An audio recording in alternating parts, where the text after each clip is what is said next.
Hello. हाँ बेटा। Hello. कैसे हैं आप सब? I hope you are fine. आप अच्छे होंगे। और डेरिवेशन सीरीज को अपने आगे बढ़ाते हैं। और आज का topic very important topic, refraction through spherical surface, गोलीय पृष्ठ के द्वारा अपवर्तन। चलो इस डेरिवेशन सीरीज में अपने नेक्स्ट ये पढ़ रहे हैं, रे ऑप्टिक्स का टॉपिक। और बोर्ड के लेवल से बेटा ये बहुत इंपॉर्टेंट टॉपिक है, किसी गोलीय पृष्ठ के द्वारा अपवर्तन। तो हम एक स्फेरिकल सरफेस ले रहे हैं, ये spherical surface, it is a interface between two media.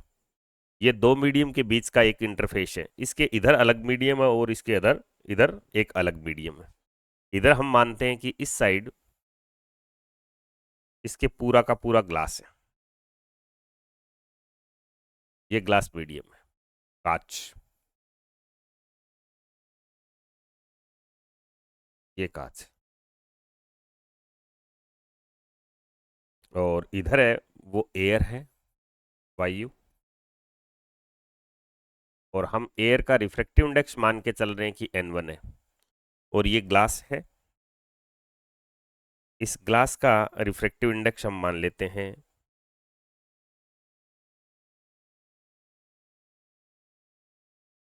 ये कांच है यानी ग्लास। और इसका रिफ्रैक्टिव इंडेक्स मानते हैं क्या है, N2। ये N1 है और ये N2 है। और N2 is greater than N1। बेटा ये स्पेरिकल सरफेस है, it is a interface between the glass medium and air medium.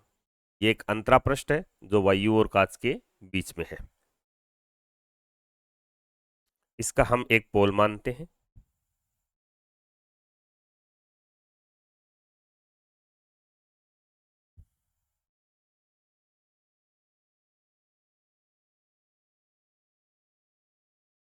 ये इसका एक्सिस हो गया। और ये इसका मान लेते हैं अपने पोल, ये पोल है। हम एक पॉइंट ऑब्जेक्ट ले रहे हैं,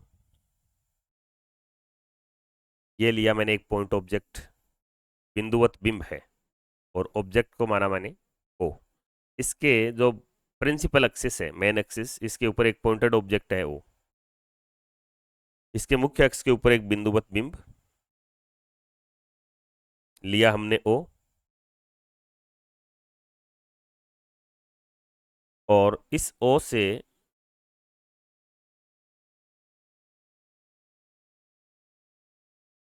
ये इंसिडेंट रे है, आपतित किरण। और इस सरफेस का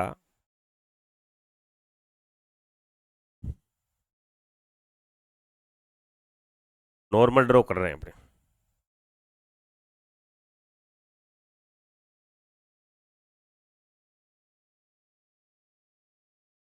ये नॉर्मल,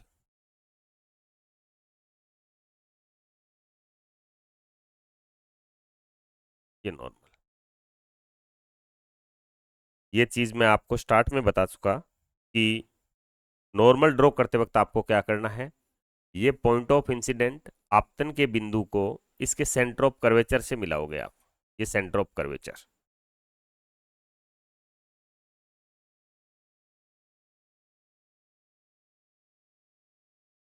यहां ले लेते हैं हम centre of curvature, point C. ये ग्लास मीडियम था अपना। अब ये इंसिडेंट रे है, ये किसी भी एंगल पे आई, नॉर्मल और इंसिडेंट रे, नॉर्मल और इंसिडेंट रे, अभिलंब और आपतित किरण के बीच का हम कोण मानते हैं आपतन कोण आई। क्योंकि ये एयर से ग्लास में जा रही है, ये वायु से कांच में जा रही है। तो वायु बेटा विरल माध्यम है और कांच एक सघन माध्यम है, तो इसका स्पीड थोड़ा स्लो डाउन हो जाएगा। Due to decrement in the speed, refractive ray bend toward to the normal. वायु की बजाय कांच के अंदर स्पीड का मान कम हो जाएगा। स्पीड कम हो जाएगी तो जो अपवर्तित किरण होगी वो अभिलंब की तरफ मुड़ जाएगी। इसका मतलब आर का जो मान आएगा वो आई से कम आएगा। अपवर्तित किरण ड्रॉ करते हैं अपने।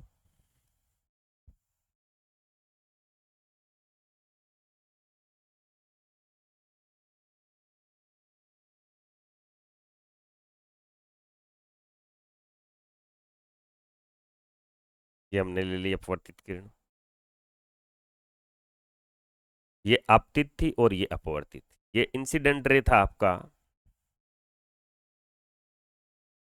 ये आपका इंसिडेंट रे था, और ये आपकी हो गई रिफ्रैक्टिव रे। ये इंसिडेंट और ये रिफ्रैक्टिव, और ये एंगल जो हमारा बना है ये नॉर्मल और रिफ्रैक्टेड रे के बीच में है, यानी ये अभिलंब और अपवर्तित किरण के बीच का है, तो ये आर हो गया। और हमारी जियोमेट्री से क्लियर है कि आई बड़ा है और आर छोटा है, क्योंकि ये ऑप्टिकली डेंस मीडियम है। ये पॉइंटेड ऑब्जेक्ट था, बिंदु मात्र बिंब था, इसका एक बिंदु मात्र प्रतिबिंब क्या बना, आई। आई एक इमेज बनी। आपका हो गया सर, वायु के अंदर बिंब था और प्रतिबिंब किस में बना है, कांच में। हमें इस टॉपिक में किस किस को रिलेट करना होता है, ये बेटा बिंब की दूरी है, डिस्टेंस ऑफ ऑब्जेक्ट, और P से I तक का जो डिस्टेंस है that is V, distance of image, और P से C तक का जो डिस्टेंस है दैट इज R, वो क्या है, R। थोड़ा इधर अपने क्लियर लिख लेते हैं कि OP डिस्टेंस ऑफ ऑब्जेक्ट, और P से R तक का जो डिस्टेंस है, P से C तक का जो डिस्टेंस है, P से C तक का, P से O तक का है वो तो है डिस्टेंस ऑफ ऑब्जेक्ट, P से O तक का U, और P से C तक का P to C, P to C radius of curvature, वक्रता त्रिज्या, और P से I तक का, इमेज तक का, that is P, distance of image. ये इमेज की डिस्टेंस है, ये बिंब की दूरी है, ये प्रतिबिंब की दूरी है, और ये वक्रता त्रिज्या। इंग्लिश में ये डिस्टेंस ऑफ ऑब्जेक्ट, ये डिस्टेंस ऑफ इमेज, और ये radius of curvature of this surface, इस सरफेस का रेडियस ऑफ कर्वेचर। इस टॉपिक में हमें इन तीनों को रिलेट करना है कि what is the relation between U V and R for spherical surface. एक स्पेरिकल सरफेस के लिए यू वी और आर में क्या रिलेशन होता है, वो फाइंड आउट करना चाह रहे हैं हम कुछ एंगल्स मानते हैं इधर, इधर हम एंगल मान लेते हैं,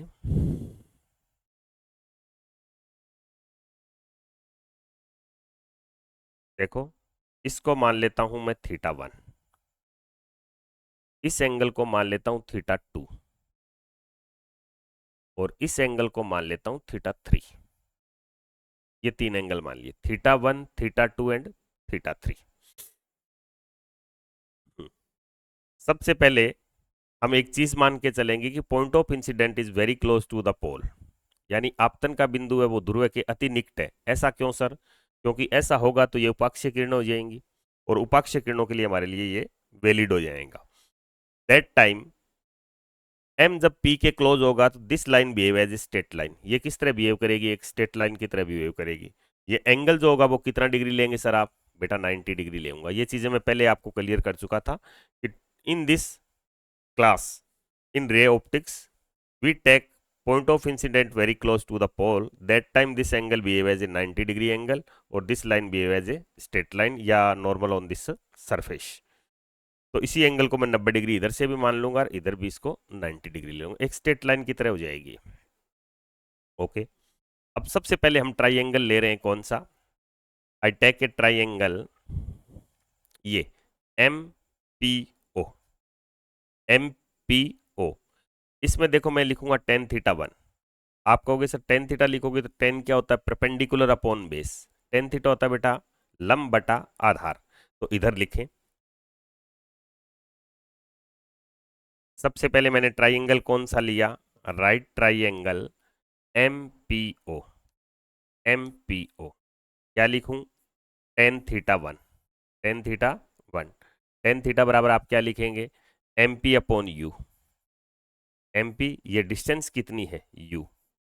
आपको पता है कि जब एम पी के नजदीक होगा तो ये एंगल छोटा हो जाएगा, ये एंगल भी छोटा, ये चीजें नीचे आएंगी, ऐसे आएगा तो ये एंगल भी छोटा हो जाएगा, ये छोटा हो जाएगा, ये छोटा हो जाएगा। For small angles we take the approximation of tan, तो tan θ1 को मैं केवल क्या लिख दूंगा, θ1 लिख दूंगा। tan थीटा का सैनिक मान होता है θ1, M P upon U, M P upon U. ये मैंने θ1 का मान निकाल दिया। ऐसे ही मैं थीटा टू का मान निकालूंगा। तो कौन सा ट्राइंगल लेऊंगा आप बोलो, तो आप कहोगे सर आप ट्राइंगल लेओगे M P C, in right angle triangle M P C. मैं बेटा वो लेता जा रहा हूं, इसमें यू ले लिया, अब मैं आर को अप्रोच करूंगा तो आर वाला ट्राइंगल ले लूंगा, फिर वी वाला अप्रोच करूंगा तो वी वाला ट्राइंगल ले लूंगा। Okay sir. इन राइट एंगल ट्राइंगल समकोण त्रिभुज एमपीसी में आप क्या लिखोगे, टेन थीटा टू लिखोगे, परपेंडिकुलर अपॉन बेस, तो MP upon PC, MP upon PC, PC क्या है आर। छोटा एंगल हो तो टेन थीटा टू को केवल क्या लिख दूंगा, थीटा टू। तो थीटा टू क्या आया बेटा, एमपी अपॉन आर आया सर, एमपी अपॉन आर। अब मैं थीटा थ्री का मान निकालूंगा। थीटा थ्री देखिए, थीटा थ्री के लिए कौन सा ट्राइंगल लूं, तो थीटा थ्री किस किस ने बनाया, इस लाइन ने, इस लाइन ने, तो इस लाइन को यहां तक ले आओ, तो मैं लूंगा एम पी, कहां तक आ जाऊंगा, आई तक। In right angle triangle M I, M P I, M P I, इसमें लिखूंगा क्या बेटा, टेन थीटा थ्री लिखूंगा। तो टेन बराबर बेटा वही परपेंडिकुलर अपॉन बेस, तो परपेंडिकुलर क्या है आपका एमपी, परपेंडिकुलर क्या है आपका एमपी, अपॉन बेस क्या है बेटा, बेस है सर वी, और स्मॉल एंगल के लिए we take tan theta only theta, तो थीटा थ्री बराबर मेरे पास क्या आया, एमपी अपॉन वी आया sir, MP upon we.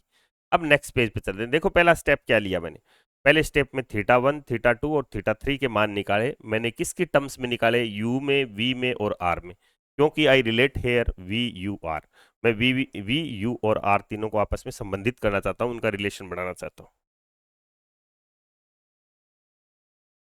Okay, theta one का मान हमारे पास क्या था, एम पी अपॉन यू था। थीटा टू का मान क्या था, एम पी अपॉन आर था सर। ओके, थीटा थ्री का मान क्या आया, एम पी अपॉन वी आया। ये हमारी मेमोरी में, ये हमें पता ही है।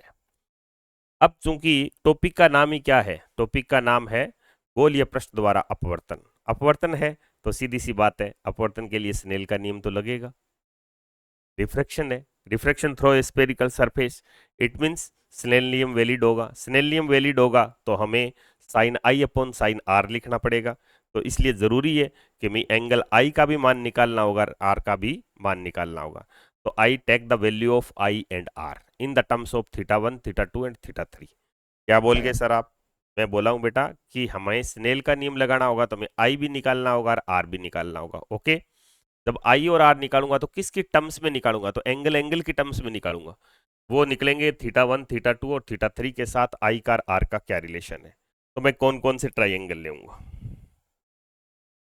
मैं एक तो आई लेऊंगा, तो बच्चा ऐसे याद रखेगा कि सर आई बना किससे, एक तो ये लाइन है बेटा और एक ये लाइन है। तो आई को बनाने वाला एक तो ये नॉर्मल नॉर्मल है जो कहाँ के ठहरा सी पर, एक ये लाइन है जो कहाँ के ठहरी ओ पर। तो मैं ट्राइंगल कौन सा लेऊंगा, एम ओ सी।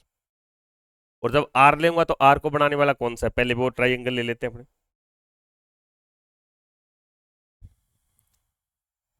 देखो ऐसे तो नॉर्मल है उस,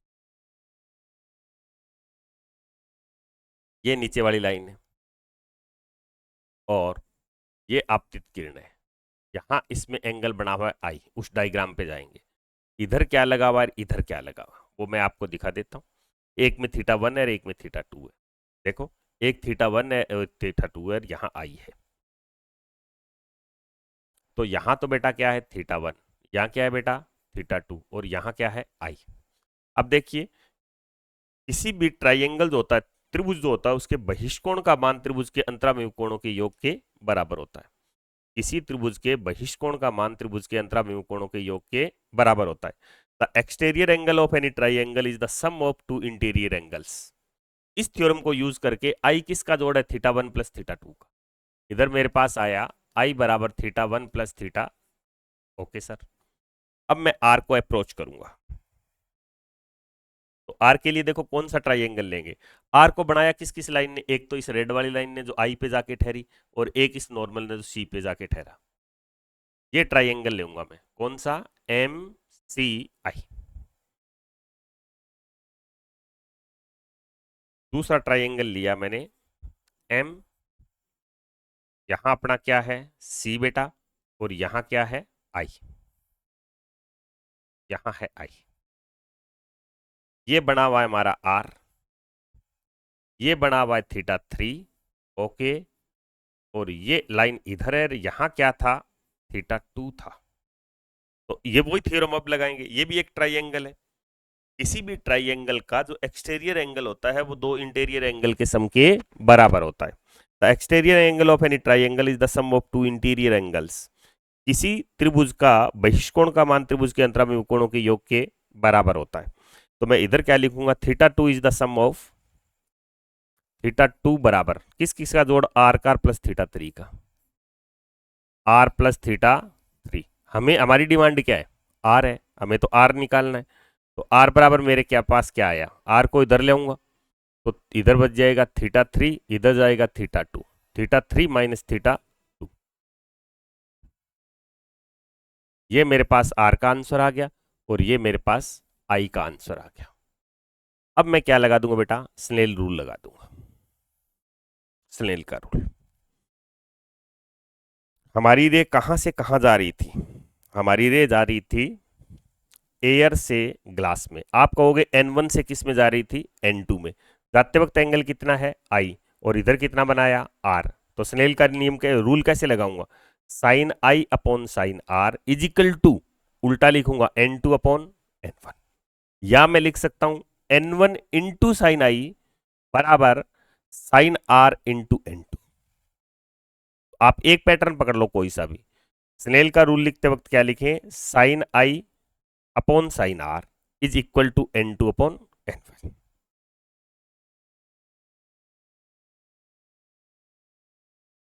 स्नेल रूल लगाऊंगा तो क्या लिखूंगा बेटा, sine I upon sine R is equal to क्या लिखूं, N1 से N2 में गई तो आप लिखोगे N2 अपॉन बेटा आई और आर। ये छोटे छोटे एंगलों का थीटा 1 थीटा 2 और थीटा 3 छोटे छोटे एंगल्स थे, ये हमने रीड किया। क्योंकि जब एम पी के क्लोज आएगा तो एंगल तो छोटे हो जाएंगे। जब एंगल छोटे होंगे तो छोटे छोटे एंगलों के जोड़ से या माइनस से जो भी चीज आएगी वो भी ऑलरेडी छोटी होगी। और अर्लियर मैंने आपको ये बता दिया, वरना अब भी दिमाग में आप रख लो कि जब एंगल छोटा होता है तो टेन भी हटा सकते हो और साइन भी हटा सकते हो, उनको बोलते हैं सैनिक मान, उनके अप्रोक्सीमेशन लगा सकते हो। For small angle we sine theta only right theta. जब एंगल छोटा हो, अल्प और रेडियन में हो, तो हम साइन थीटा को केवल थीटा लिख सकते हैं। तो छोटे एंगलों के लिए ये केवल क्या बच जाएगा आई, और ये केवल क्या बच जाएगा R is equal to N2 upon N1। फिर से गुणा करूं क्रॉस मल्टीप्लिकेशन के बाद, N1 इंटू आई बराबर N2 इंटू आर। अब बेटा आई और आर के मान लिख दो, N1 आई, आई का मान क्या है देखो जरा, आई का मान है theta 1 plus theta 2, theta 1 plus theta 2 N2। R का मान क्या है, आप कहोगे सर आर का मान है theta 3 minus theta 2, theta 3 minus theta 2 N1। अगले पेज पे चलते हैं अपने। अब केवल क्या करूंगा, थीटा 1 थीटा 2 और थीटा 3 के मान लिखूंगा, ये वाले थीटा 1 थीटा 2 और थीटा 3 के। यहाँ थीटा 1 और थीटा 2 का प्लस है, 3 में से 2 घट रहा है। मेरे पास रिलेशन देखो क्या बना, इक्वेशन मेरे पास आई N1 थीटा 1 प्लस थीटा 2 और बराबर N2 थीटा 3 माइनस थीटा 2। और हमारे पास इनके मान क्या है, थीटा 1 क्या है, तो आप कहोगे सर थीटा 1 है MP अपॉन यू, थीटा 2 तो थीटा 2 बेटा क्या है MP अपॉन आर है, और थीटा 3 क्या था MP अपॉन वी था। मेरा वैल्यूज पुट करूंगा, केवल इन वैल्यूज के मान रखेंगे अपने। N1 थीटा 1, थीटा 1 क्या है MP upon u, plus theta 2 क्या है MP upon r is equal to N2, theta 3 क्या है MP upon v, MP upon v minus theta 2, theta 2 क्या है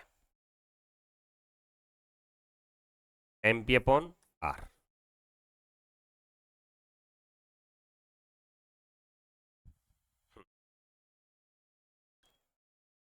MP सब जगह से cancel.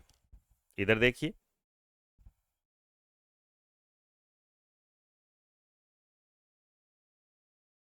Theta two is the sum of R1 plus theta 3। मेरे को R निकालना है, R निकालना है तो थीटा 3 इधर आएगा। तो ये जो वैल्यूज है ना बेटा, ये theta 2 is equal to R plus theta 3, तो थीटा 3 इधर आएगा, तो थीटा 2 में से क्या घटेगा, थीटा 3 घटेगा, थीटा 2 माइनस थीटा 3। तो हम यहां क्या ले लेंगे, थीटा 2 माइनस थीटा 3। तो इधर हमारे पास किस में से क्या माइनस हो रहा है, थीटा 2 माइनस थीटा 3।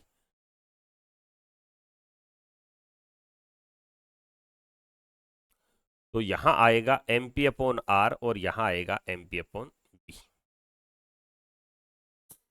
तो N1 को अंदर ले जाते हैं, MP को कॉमन ले आते हैं। MP कॉमन आया तो N1 अंदर गया, तो N1 upon U plus N1 upon R, N1 upon R।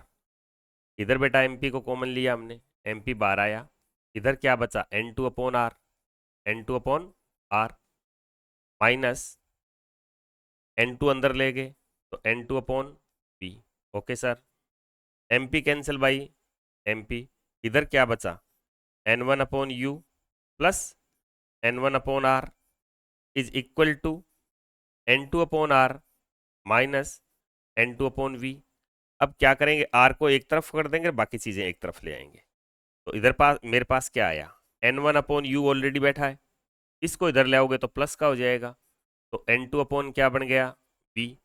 इसको इधर ले जाऊं तो N2 अपॉन R तो ऑलरेडी है ही, और ये इधर जाएगा तो किसका हो जाएगा, माइनस का।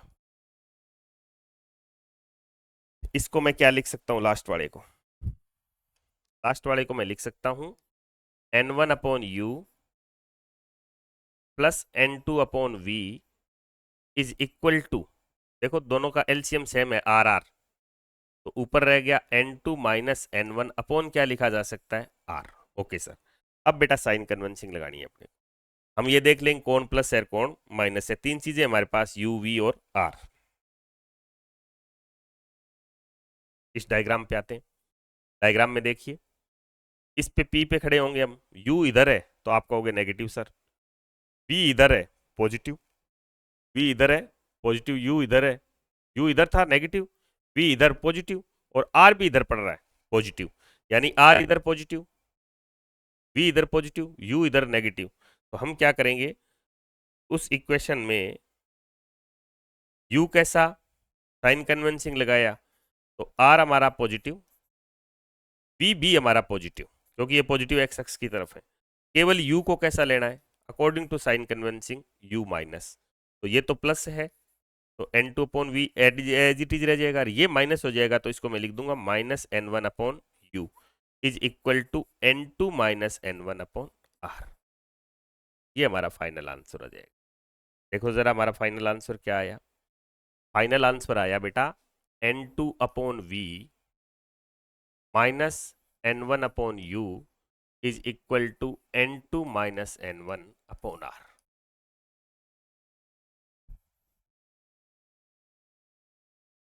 इसे जब न्यूमेरिकल में लगाएंगे तो हम इसमें साइन कन्वेंसिंग गिवन डाटा और गिवन स्टेटमेंट के हिसाब से लगा देंगे।